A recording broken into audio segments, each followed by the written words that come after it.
Hi, good morning, everyone. First, I wanted to let you know that I have a link to a Google Doc in the chat.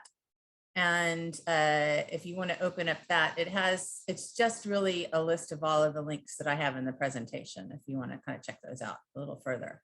Other than that, we'll start with a PowerPoint presentation. And I'm going to go ahead and share that now.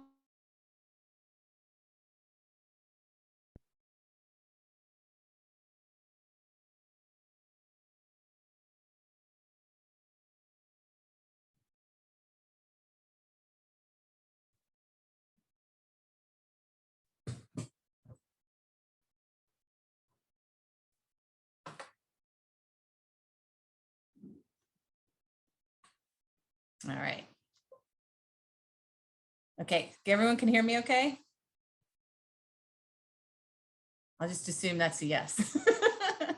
Yes, you're good. All right, so the presentation today is called Creating and Maintaining Your Dance Archives, because you all have dance archives. During today's presentation, I'm going to provide a brief overview of archives and archiving. It'll be very brief and very much an overview because that's about all we can do in about a half an hour. I'll also share resources with much more detailed instruction on how to get started on archiving your materials. But I think the overview is really super useful before you get to that, to kind of have an overall idea of what you need to do. And at the end, we'll have lots of time for questions and discussion. I would really like for today to be a chance for you to learn about archiving and for me to learn about you and what you're doing at your archives and the challenges that you're having and the opportunities that you're having. What are archives? Here are some basic definitions. The next slide will point out that the Society of American Archivists has 12 different definitions of archives. So they're used the term is used very variously. The meaning has changed over time. It means it's a much different meaning now than it did 20 years ago. So if you're confused about it, you're not the only one. So basically, records are created by a family or a person or an organization. And they're preserved because of their continuing value, which means they may not last forever, but we're preserving them for their value that will last over time. Here it says that they're inactive records of continuing value. These are the main definitions from SAA, the Society of American Archivists. It says inactive records of continuing value. And certainly if you are going to give your materials to an archive, you would want to give your inactive records to the archive, the ones that you're not using anymore. But I think you can call both your active and your inactive records part of your archives. They're organically records, again, of continuing value, particularly when the organization itself maintains the records. We'll get into the difference and what they mean by organically created records a little more later, but mostly it means that there are records that are created in the life cycle of your organization or of your life. And as I mentioned before, all of the links are included in the document that I included in the chat. Again, a little more about archives. Here it says that there are a lot of overlapping meanings for the 12 terms that define what archives mean. But generally, you should also understand that there's three senses of the words. It's the records or the collection or the materials itself. That's the first meaning for it. It's the facility where it's stored. So the stacks or the shelves that hold the archives are also the archives. And the organization that's responsible for both the records and the facility where they're stored is also called the archives. So if you had any confusion about what archives are, you can just feel like that's pretty normal because the word itself is pretty is confusing. So how do we all care for our collections? This is how you provide care for your archival collections, and how we in institutions care for our archival collections. First, we have to describe them, identify them, describe them, organize them, preserve them. And in institutions, we also provide access to them. And you in your organization or with your personal dance practice may or may not ever have to provide access to your collections. A larger organization may have researchers coming to, and they may have their own archives with a reading room to do that. Certainly bigger institutions like the University of Houston, Special Collections, we have a reading room. And we'll talk about this more later, but that is actually one of the advantages for having things at an institutional archive if you can't provide that access yourself. So let's think about specifically what you have in your archives or what you have in boxes that are in various places in your house or your place of work. So you have lots of other things, but just think about them. You have programs, you have books, you have pamphlets, you have administrative records, correspondence, marketing and outreach materials, posters, journals, photographs, costume and set image sketches, moving images, websites, social media, and more. Some of it's paper, some of it's electronic, some of it's film or magnetic tape media. These are a lot of things that need to be described and preserved differently. One type of material is analog, and basically that means non-digital. So the stuff you can kind of put your hands on. Paper, film, magnetic tape, textiles, costumes, photographs, etc. There's some basic preservation criteria that apply to analog materials that will also apply to digital and audiovisual materials. But they're kind of easier to think of when we're talking about analog materials. First, you want to keep your stuff cool and dry and dark. And different types of materials have different requirements, but they all pretty much require something cool and dry and dark. You want to keep it out of basements and attics and garages. And unfortunately, this ends up being where a lot of things that are old go. Even closets can have bad circulation and might not be the best place for your archives. You also want them off the floor. A lot of times things get damaged in floods. And a lot of times if you can keep it, just a pallet's length or 6 inches or 4 inches off the floor, you can really avoid damage to them in anything short of a torrential hurricane. But there are lots and lots of pipe leaks and minor rain damage that just keeping it off the floor will really protect the materials. You also store things in non-damaging containers to the best of your ability.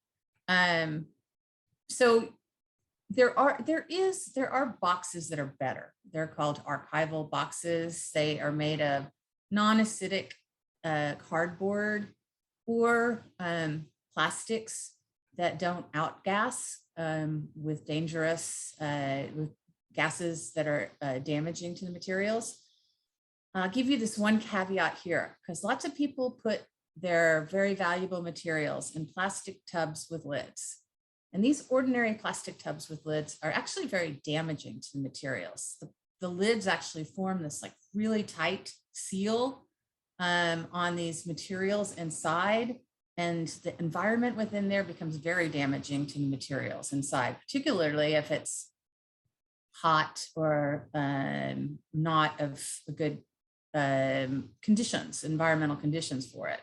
So I would just say, don't use those plastic tubs with lids. You'd be probably better off not using the lids on them, and the plastic's not good for them. Regular cardboard's not great, but it's still a little better than the plastic tubs. And one thing I have noticed though, and there's nothing to feel guilty about. So please don't feel guilty about anything. That's where you have your stuff. Just think about maybe moving it to somewhere else. But having things stored with some sort of lid and protection on it keeps the dust out. And there's still advantages to that rather than just having it sitting out in the light in the garage or something. But there's different levels of things you can do also. And as we go through this presentation, I just want you to think about that there is, a not so good, a good, a great, and perfect. And nobody's perfect. Not even in the institutions, not even close. So just try to do the best you can with what you got. And again, these basic preservation criteria will also apply to digital and audiovisual materials.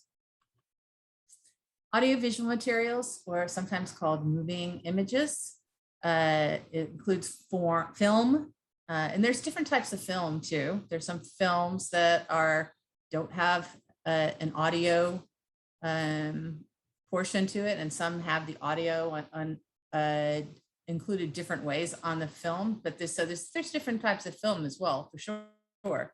But magnetic tape media, which is cassettes and reels, there are so many different types of magnetic tape media that they're often very difficult to identify, and but important to identify because they have different care requirements, and some are more fragile than others.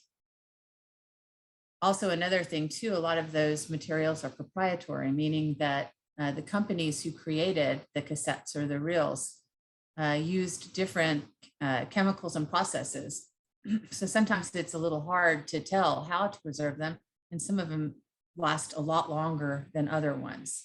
But again, if you keep your things cool and dark and dry, last longer. As a matter of fact, George Blood, who is one of the great audiovisual preservation people, he did a survey that said that putting damaged AV into the right environment, particularly the coolness and the dryness, will actually improve the audio visual materials. Other things, if it's old, you may not want to play it or even reformat it until you've had someone check it, because when audio visual materials get sticky shed, trying to play it may actually destroy it. So if you have very old AV, you may want to have somebody like our audiovisual specialist look at it. And that's something that she would be able to do.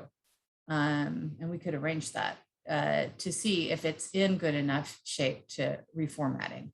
And we'll talk about reformatting later, but basically reformatting, the most common kind of reformatting today is moving things from an analog version to a digital version. And we'll talk more about that later. Storage recommendations are different for each type of material, and that's why it's important to be able to identify them. Some like to be flat, and some should be sideways. They should be in the right type of boxes or plastic, if at all possible. And that's again, and if at all possible. We do try to move all of our stuff, materials that are in regular, the containers that they came with. So to the best of your ability. Also, when you think about audiovisual or moving images, keep in mind that it can be analog or it could be digital. And there are different things to worry about with digital materials too. AV should be kept at a cooler and drier condition. Also, photographs should be cooler and drier, but just keeping them cool and dry will save the life of them. And the perfect conditions, which we can't even keep them at U of H, is beyond what individuals can generally afford to do. So next, digital. So we talked about some of our AV is digital, and there could be lots of things that are digital. This is actually the most ephemeral format.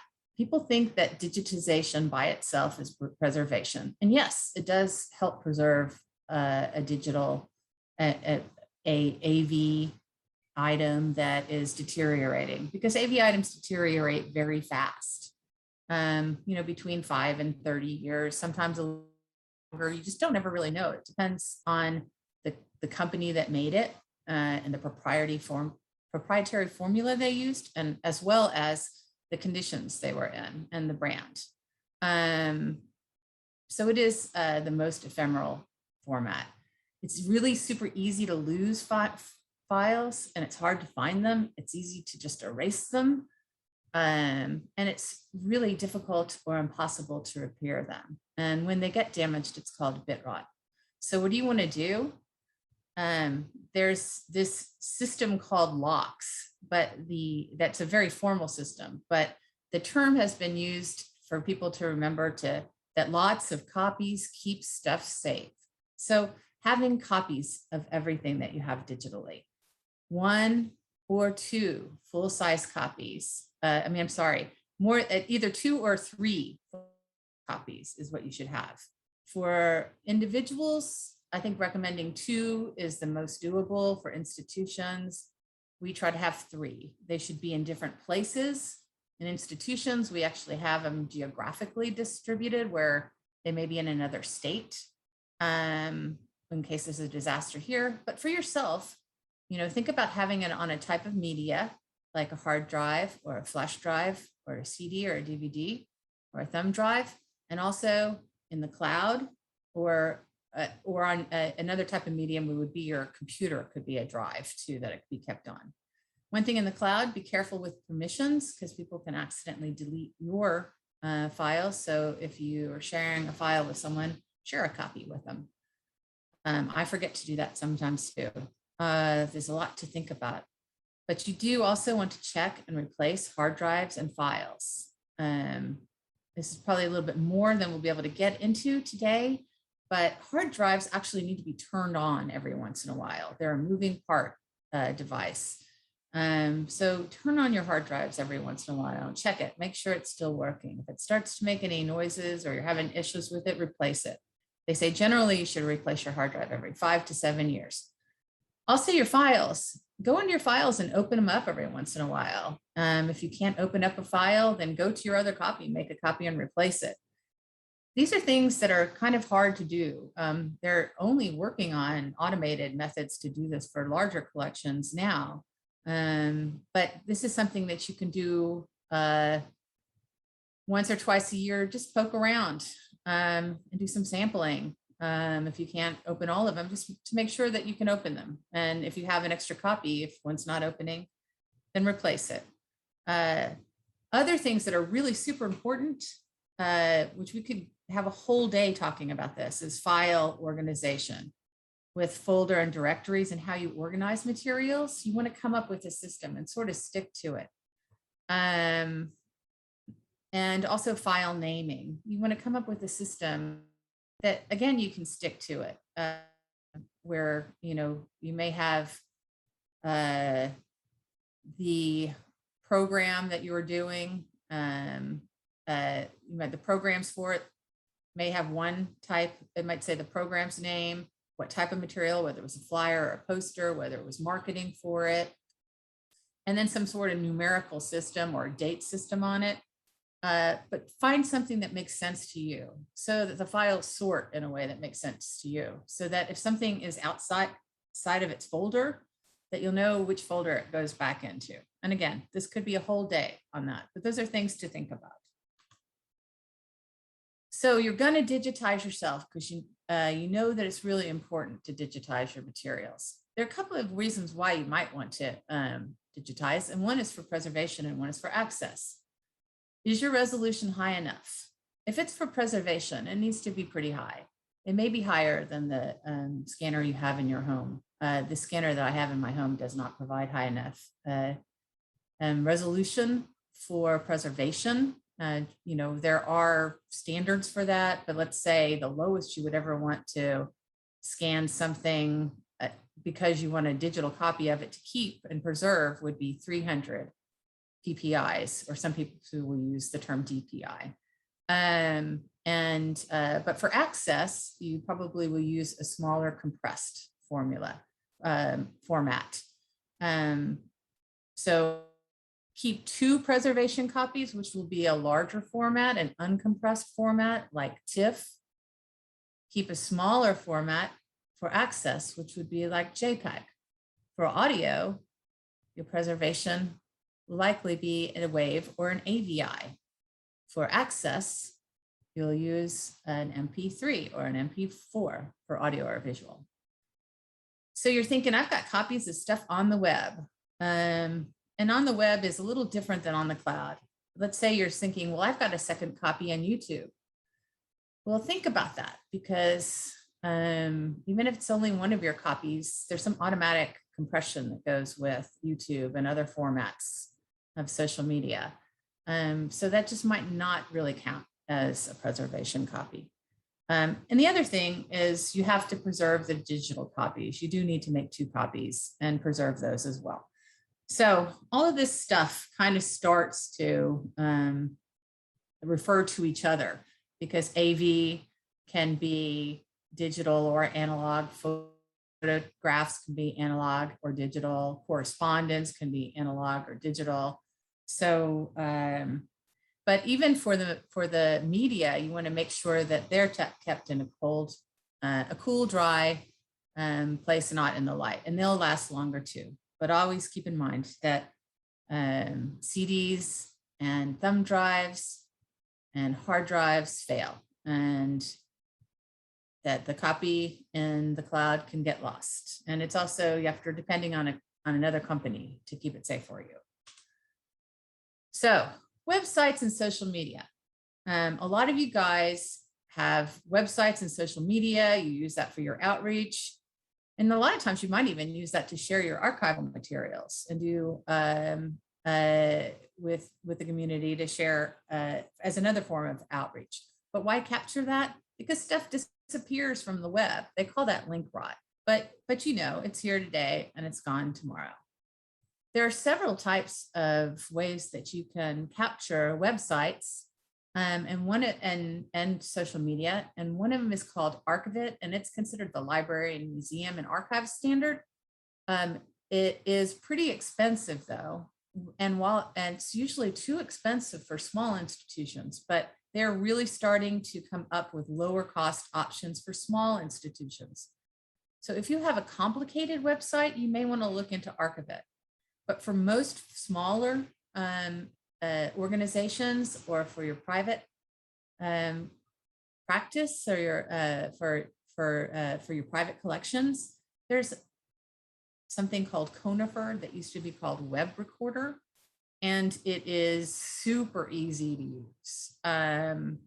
You could pick it up in an afternoon. It's so easy to use. And it's often better at capturing social media than the expensive Archivist is. Matter of fact, it uses a lot of, Archivist is starting to use a lot of the same technology for social media that Conifer uses. So do think about this, because you have a lot of really important information in your social media, and you can't really count on the companies that are putting it up there to store it for you. So archiving during the coronavirus. I think segueing into this after moving into digitization and archiving and social media and outreach, I think a lot of you guys, and I really want to talk to you guys about this later, about what you're doing. I hope that we can spend some time talking about what y'all have done during the coronavirus, because I'm very interested in that. Because it's very important that you guys are showing how the practice of dance and how it's being performed and shared and developed during this time has changed. It's really important for the historical record. I hope that you guys think about maybe preserving some of this material. And I imagine a lot of you guys have done a little digitization during this time, and you may have really shared a lot of stuff out on your social media. I want to hear about how you're doing that, and I want you to think about saving that stuff. There has been an explosion of digital content during the pandemic, just think about the Zoom meeting that we're in right now. I had never done a Zoom meeting. I had done conference calls before the pandemic. Now I've done hundreds and hundreds of meetings, dozens of presentations. But think about preserving that content too. Archiving from home, if you're locked down, archiving is a good thing that you can do from home. Sometimes you can go into your work when there's not a lot of people around, if you're still staying socially distant. A lot of people, as we mentioned, are using digital archives for engagement. You want to share how you've marketed using your digital materials. And as I mentioned before, very important to document your experience during the pandemic. So we've been talking about a couple of different things at once. We've been talking about how you do your own personal archiving, and think about that term too. If you want to find more information, there's a term called personal archiving, which also applies to how you keep your bills and your photographs and stuff like that too, but it definitely applies to archiving your personal archives.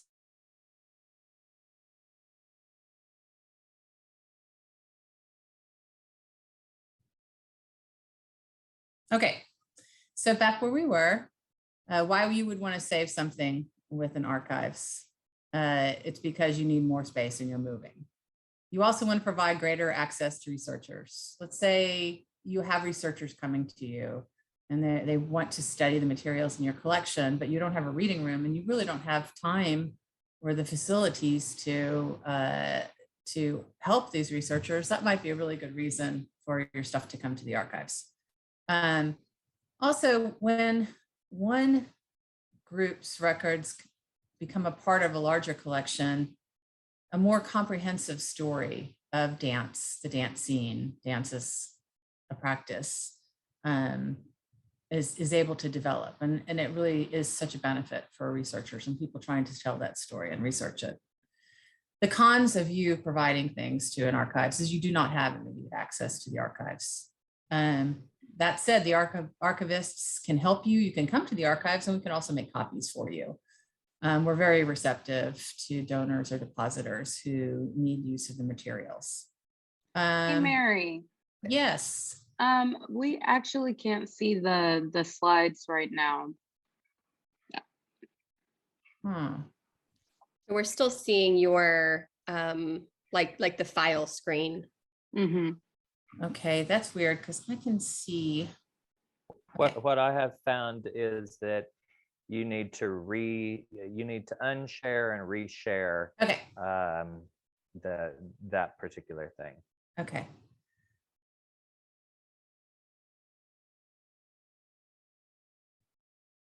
Can you see it now? Woohoo! Yes. Okay. It looks the same on my end, completely the same. Whoever gave me that suggestion, thank you. Because it's just like with computers, reboot them, right? Let's see, from current slide. Nope, that's not where I want to be. Hold on. Okay. So, okay, can you see the slide now? Yes. Thank you. Cons. You don't have immediate access, but the archives can provide you with access to those materials. The ownership is transferred to the repository. However, the copyright is usually maintained by the creator. Active archives. Archives, we get them when the organization is defunct, and then you would just give us all your stuff. But let's say you are you want the stuff to come to the archives, but you're planning on being in business and practicing your art for many years to come. I would think of that as being active archives. And what you're going to want to do is deposit materials every year or so, whatever works with your schedule. But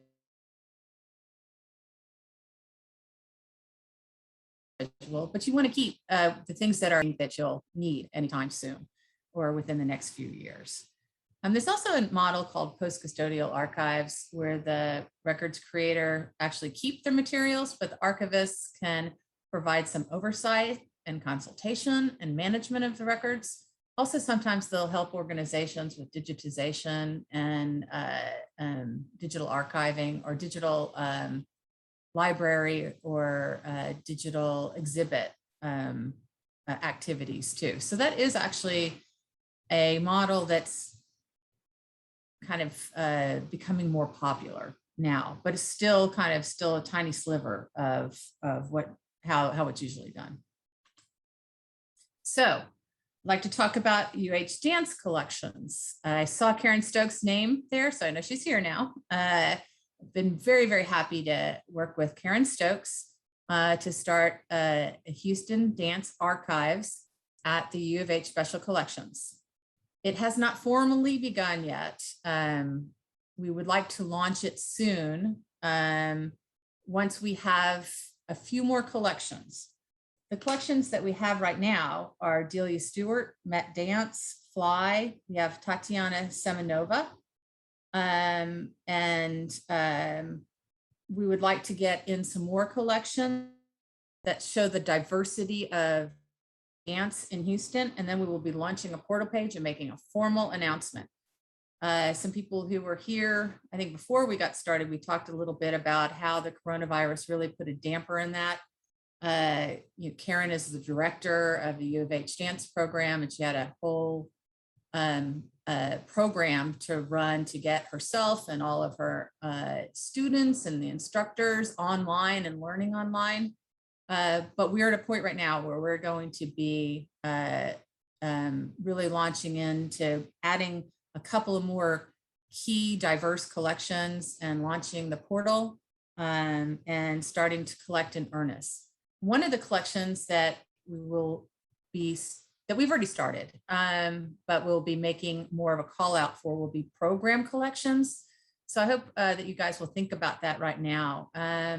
In the future, if you want to, if you have programs, keep more than one of them, or if they're digital, keep a copy of them to share with us. We'd like to have a program collection from as many of the organizations as possible. It's also maybe kind of an easy area for you to start. You might not be ready to give us your whole collection, but you can give us your programs or a copy of your programs or something like that. And that really does give a lot of information about what's going on in Houston and the Houston dance community. Copyright. Why maintain your copyright? If you're making money from it, if you don't want people to steal your ideas, of course you want to keep your copyright. And you can give U of H your copyright, but quite frankly, we really don't want it. It's not something that we want to maintain. And that said, sometimes people don't really want to maintain their copyright anymore. They don't want to be the one giving permissions anymore. We have a very famous photographer in town who is still making money off of her photographs. But when she passes away, she's already planned to give those, give the rights to give them away using a Creative Commons license. There's different ways you can do that now or in the future.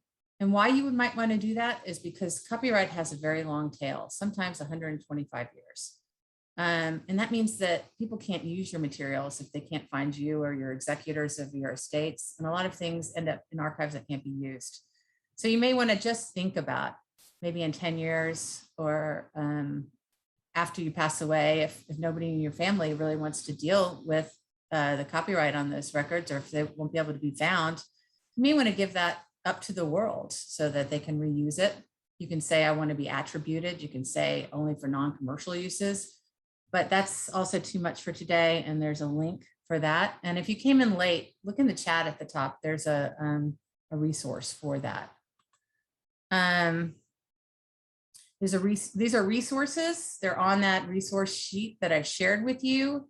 I'll say up front that Dance USA has an excellent website about archiving and preservation, and they have a really terrific legacy toolkit that they worked with the Dance Heritage Coalition to launch on their website. There's archival organizations that offer low-cost webinars. And Gaylord is a company that you can get the cardboard boxes that are acid free, or cases for your reel-to-reels, that type of thing. So we're about to move into the last section, but I don't think we really want this screen while we're talking. So these are kind of things that I want to talk about today, as well as just your questions that you have for me. But I'd also like to know, what types of record or documentation do you or your organization create? What formats are you creating? How the coronavirus has changed what records you are creating? And what challenges you're having maintaining with your archives, and what questions you have for me.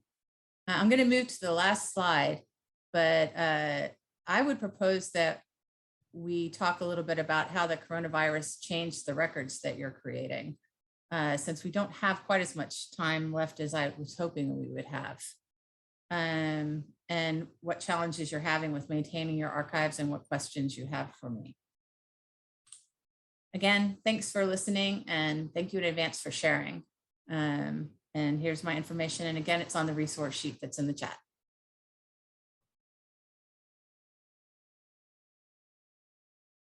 All right, so hello, everybody. Hi, Molly. Hello. Yeah, everybody feel free to turn on your camera if you are able and comfortable with that, and start us out with those two prompts that Mary suggested, with how the pandemic has changed how you're working.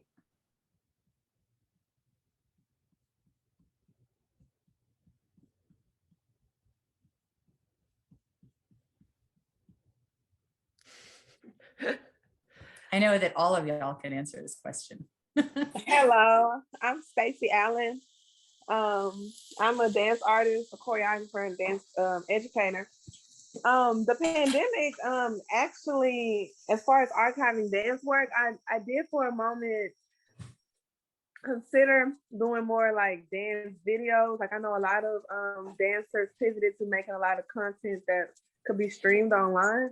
I did consider that, but I've mostly still just been focusing on just preparing for when live theater can return. And so I don't know if I missed out on opportunities to engage more audiences. I kind of just want to see what everybody else's thoughts are on that, creating content specifically online. And then how does that impact, I guess, your audience viewership when live theater does return in its full capacity?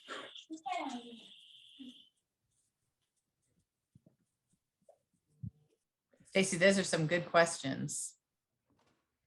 So let's see who in the audience can answer that.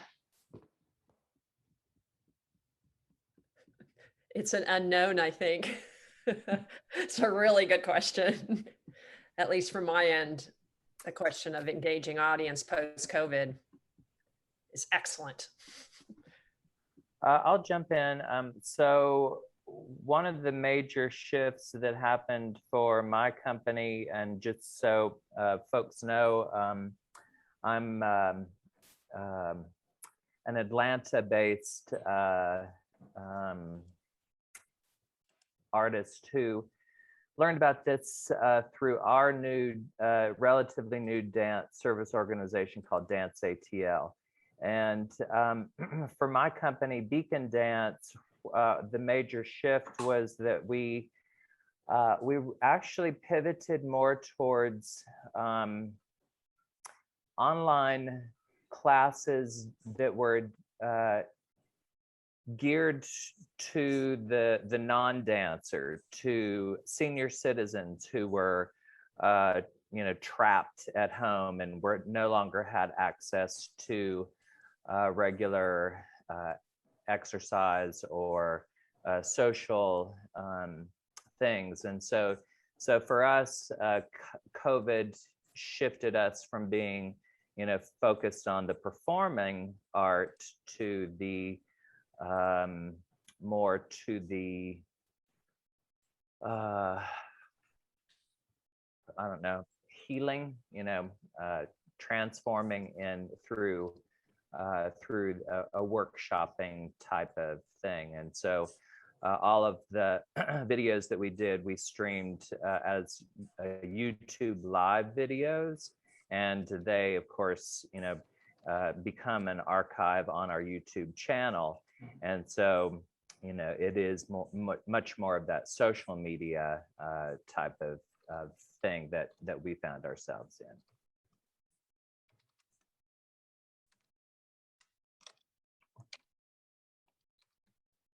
That's all very important documentation to maintain.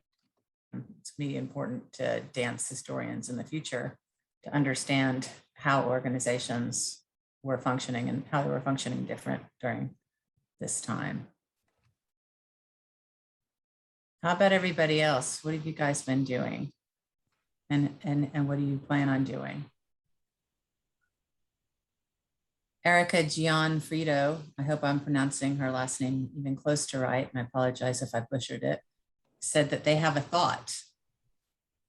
So would you be, she doesn't have video or audio access, so she's going to probably type it for us. So, and Tracy, it looked like you were trying to talk, but we couldn't hear you. You're off mute, it shows, but we can't hear you.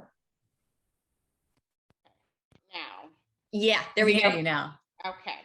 All right. So I just kind of wanted to piggyback on the question that Stacy posed,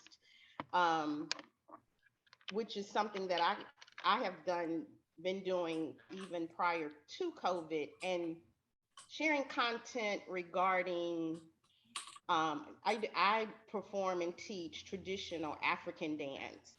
And so it's very important to me and the company that people understand the cultural history behind those rhythms and the dances and the drumming.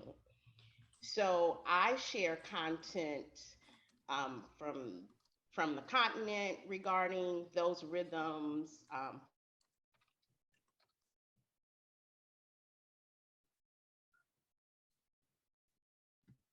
Uh-oh, frozen.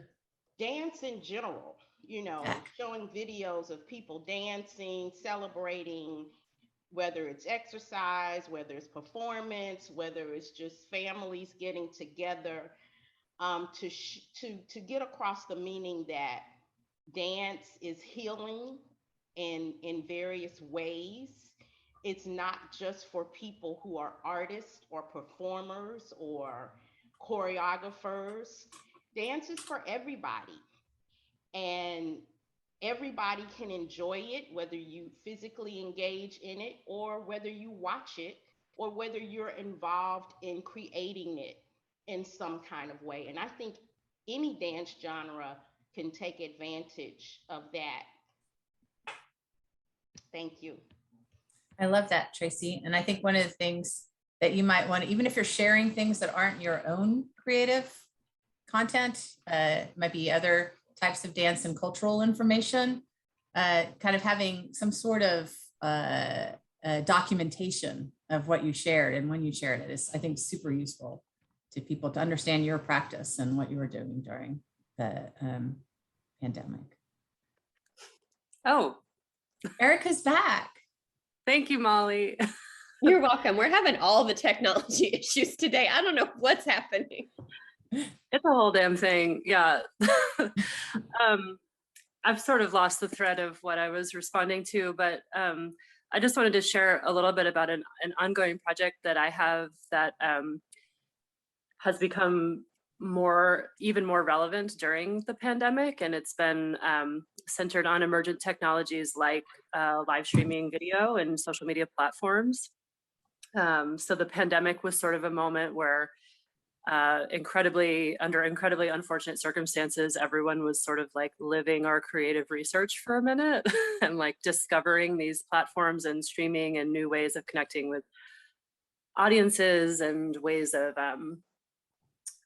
thinking about the digital versus the physical. And I know as like a dance and body-based artists, we want to privilege the physical and the liveness. And I think the thing that archiving resonates with me the most is the hybrid state of that, and that hybridity is not a binary, it's not either or, and that we do live in a hybridized mediated time, and that our art and the way that we can reach people with it, we can harness that, and we don't have to lose the preciousness of either. But kind of thinking along the spectrum between physical and digital, present and past and future, like all of the overlapping spaces in time.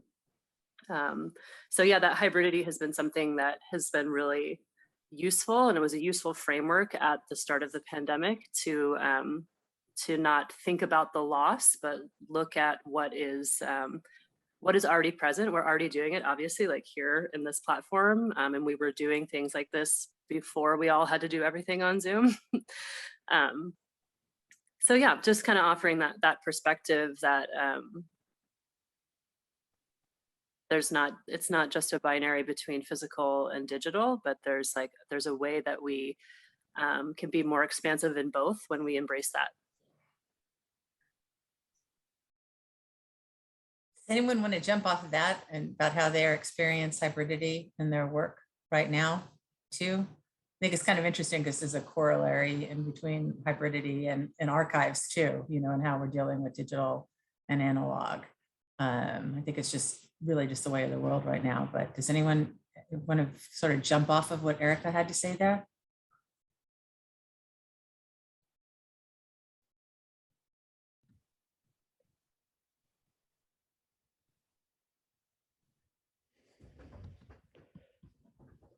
I wonder if I can say a little bit about that and then maybe wrap it back to a question that's in the chat by the Patton White. And but this sort of, I guess what I'm thinking about from both a standpoint of Erica, Tracy, well, all three, and Stacy comments, which for me opened that door to, and also D. Patton White's comment, open that door to how we want to think about, yes, archiving our creative artistic work, but yes, archiving our original educational, cultural work that we're doing that is geared towards not just specialists, but everyone, right? So I know that Tracy has educational components to everything or most of what she does. So how can that also be part of her archives so that that information is shared and available when she's ready to make it shareable and available? So whether that's, within program materials that she has, that leads me back to the whole programs archive that Mary was talking about, in which the idea is that quite a bit of information appears in our individual programs when we do them, and programs can mean, can run the range from educational to artistic. So when we hand out any kind of programs, that lists a lot of information that documents the content of the specific event, but also the people that were involved. Because I feel very strongly about archiving the artists and the administrators and the educational components of the Houston dance history. So how can we, put that material together in the ways that Mary has suggested earlier, so that that record is there? Because once you have a program, it's like, the World Wide Web, you have a template for like, hey, what was this company doing? And oh my gosh, they're connected to this person. Let me go there, let me go there. So it gives somebody who's actually researching Houston dance a place to start further researching and investigating. Maybe that investigation will lead them to another company or another artist or another educator. So those are just some rambling thoughts I have about trying to connect the dots on the conversation that we're having about digital and physical representations of the work that we do, with how can you, as the person that's creating this kind of work, bring it to an archive that is shareable for the future? And, you know, I kind of earlier when Mary was talking about how we should, like, you know, never, a hard drive can only last about 5 years and you have to check on it. And if it's worrying, make sure you transfer that information. That kind of made me giggle internally, because I'm like, oh my gosh, every person in this room is involved in an ephemeral art form. We've all lost so much of our work already. Do you know what I mean? We're constantly losing the work that we've just done, you know? So I'm like, you know, now I'm like, oh my gosh, I'm gonna have to worry about my 5-year-old, you know, hard drive in addition, you know? So, but we're, you know, that's okay too. You know, our art form is ephemeral and life is ephemeral. So let some of it go, but, you know, bring some of it forward to keep a record of your interests, like Tracy, your, you know, the good work you're doing in terms of cultural education for our community that's open to everyone. You know, how can that be taken to an archive? How can we represent you, you know, in that way? And when I say we, I mean Mary and the UH archives, you know, that idea of trying to land this stuff somewhere so that we don't have a situation where we lose people's work as we have in the past here in Houston. So anyways, you know, in answer to Dee Patton, you know, any of you who are interested in landing your work at the Houston Dance Archives, which is yet to be open, you know, should contact us, should contact Mary, or you can contact me if you have my email, you know, because. Or both of us. Yeah. Because we both have actually kind of a different perspective on it. Exactly. I mean, it's, yeah. She, you know, she's really the librarian. So she's going to have all of the, you know, ins and outs of how it can be done logistically. But I'm with you guys, you know what I mean? I'm with you guys and kind of understand from my lens, you know, how we do want to kind of save some component of our work for posterity. And we do want to make our work shareable on some levels to everyone. So I'm, you know, I'm very eager for this dialogue to continue. And I'm really appreciative of Molly and Mary for setting this up while I was out of town. I was just like, yes, things keep moving. This is great. This is so awesome. So thank you both for that. But, you know, you know, Neil just had a great comment, and maybe you can talk about that, Neil, to, you know, as a follow-up. But yeah, you know, that's one of the things that we're really interested in doing, is representing this community for posterity to a certain degree, as best we can. I don't know, Neil, do you want to say something about what you just posted? I don't know what else to say, but that is something that interests me, as far as who influenced who, what school of training are, you know, like I have some idea of who was trained in Graham and who was trained in more pedestrian or more, you know, I'm always kind of, that those are sort of the questions I ask when I interview dancers. And that's something else. I'm not a dancer myself so much as a dance writer. And so when I interview dancers for either Dancers Houston or Outsmart or whatever I'm interviewing for, I get into the weeds sometime that is not for general interest, but it's what I'm interested in. And it sounds like the archives might be a place to do some of that, you know. I don't know, Mary, I'm going to be emailing you with questions. I actually have a kind of a comment that sort of combines Neil's comment and Dee Patton White's comment. And that is the value of dance archives. You can put your stuff into not every archives will take your material, because this might be it wouldn't go into science, you know, archives or literary archives.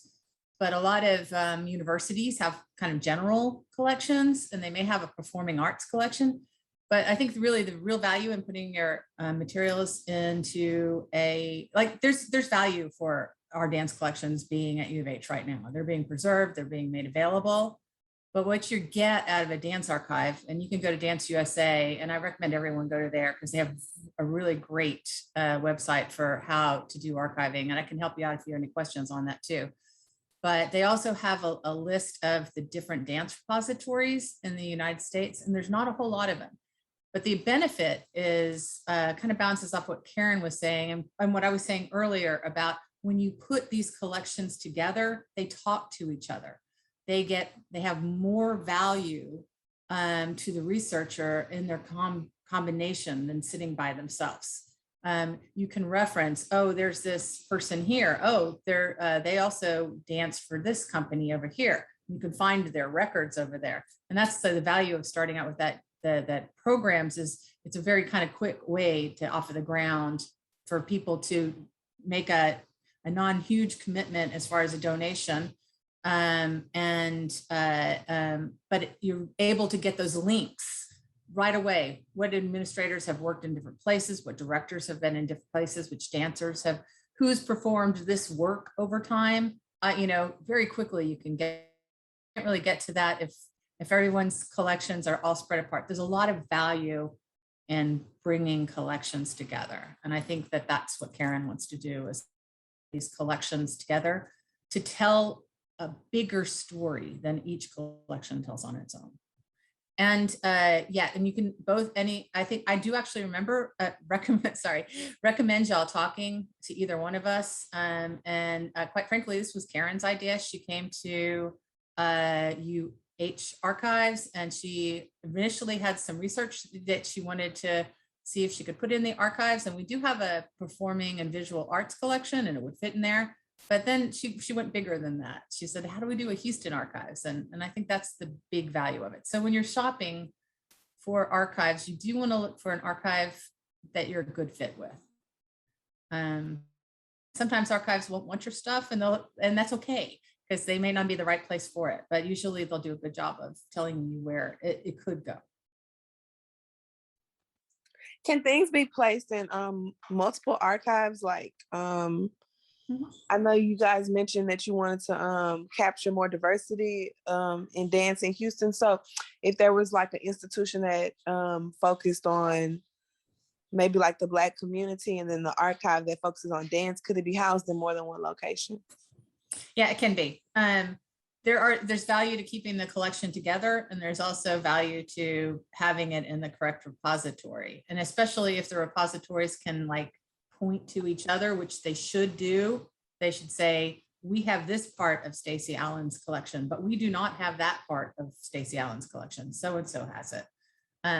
Now in the digital realm, you're really open to both places having records. And, things have changed a lot in the past 10 years. The idea of ownership is really changed with the influx of, or the popularity of digital records. And I don't think most archivists care today whether you have your digital copies in different places. It's just great that it can be shared that way. So that's another thing too. Things can be in both places as well.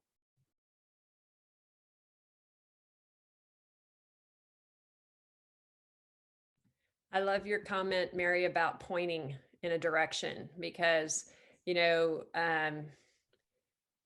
my mom's archives in dance are not going to be at UH. They're already in an archive, right?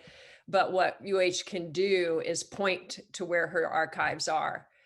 So if you're in one place and you get pointed to another, if you're like Neil going, I'm going to do this epic book on the history of dance in Houston, and, we point you, say, hey, this person's over here, or, Stacey's got, there's an archive for Black dance in Houston over here, and you know where to go. That is what you want as a researcher. You want to know where to go to get the information, so that's part of this too, is putting the information at U of H so that we know where to go to get the information, but also to protect people's work over time so that we don't lose it.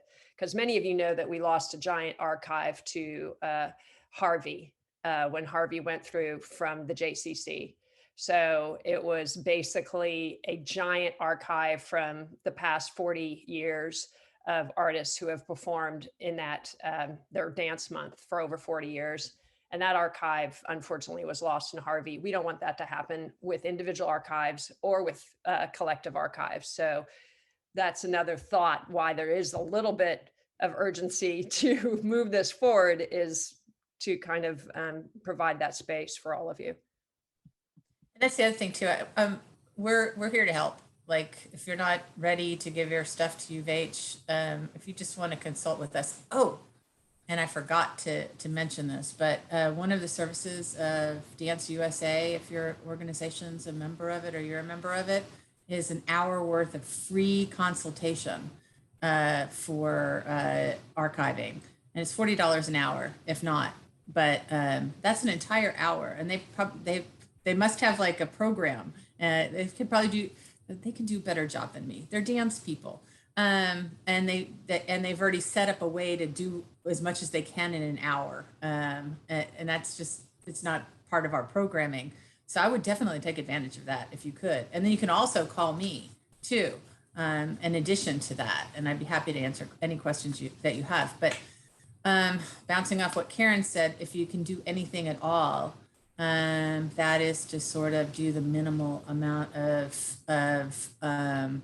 damage control to what you have. Get it out of the attics, get it out of garages, get it out of basements. We don't really have too many basements here, but if you have one, don't store your archives in there. Maybe not in the closet, not in the fair circulation. Get it off the floor if you can. If you have digital material, make multiple copies of it. Different, some online, some in the cloud, some on your computer or on a hard drive, but just that minimum amount of stuff think about doing right away, because we're in hurricane season, and that's where we live. Unfortunately, I mean, I like living here, but I don't like the hurricanes or the floods. Thank you so much, Mary, for sharing all of this information with us, and for everybody for having a robust discussion. We will follow up with a link to the recording from the conversation today, in case you weren't furiously taking notes and were just listening. So you can go back and take down some of the information that Mary shared. We'll also reshare that Google Doc link with you as well, and contacts for both Mary and Karen, in case you are interested in contributing some of your work to the archive or just have questions. So thank you so much for joining us this morning. Mary and Karen, thank you for making, bringing this to our attention, that there is this opportunity in Houston. And yeah, thank you so much. Thank you. Have a great day, y'all.